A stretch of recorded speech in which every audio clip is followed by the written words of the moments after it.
ಪಕ್ಷಕ್ಕೆ ವಿರೋಧ ಪಕ್ಷಗಳಿಗೆ ನರೇಂದ್ರ ಮೋದಿಜಿ ಅವರಿಗೆ ನರೇಂದ್ರ ಮೋದಿಜಿ ಅವರಿಗೆ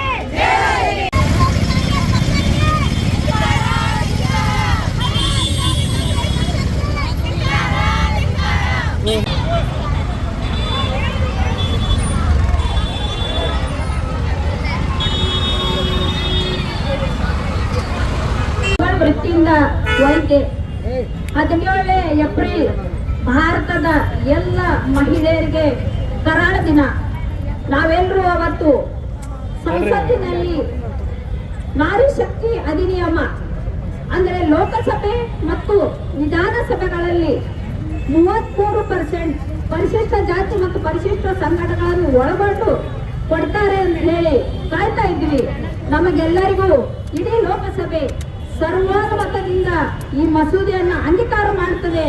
ಎಲ್ಲರಿಗೂ ಮಹಿಳೆಯರಿಗೆ ಹಕ್ಕು ಕೊಡುವುದು ಬೇಕಾಗಿದೆ ಅಂತ ತಿಳ್ಕೊಂಡಿದ್ವಿ. ಆದ್ರೆ ಹಂಗಾಗ್ಲಿಲ್ಲ.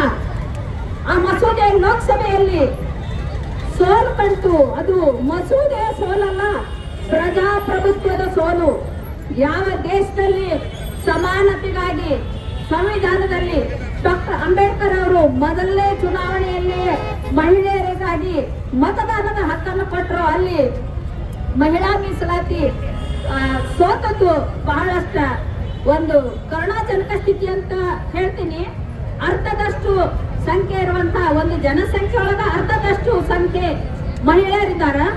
ಮತದಾರರಲ್ಲಿ ಕೂಡ 48% ಮಹಿಳೆಯರಿದ್ದಾರೆ.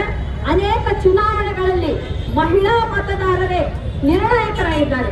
ಅಂತ ಹೊತ್ತಿನೊಳಗ ಈ ಒಂದು ಮಹಿಳೆಯರಿಗೆ ಸಂವಿಧಾನಿಕ ಪ್ರಾತಿನಿಧ್ಯ ಕೊಡದೇ ಇರುವುದು ಬಹಳ ಒಂದು ಕಷ್ಟದ ವಿಷಯ.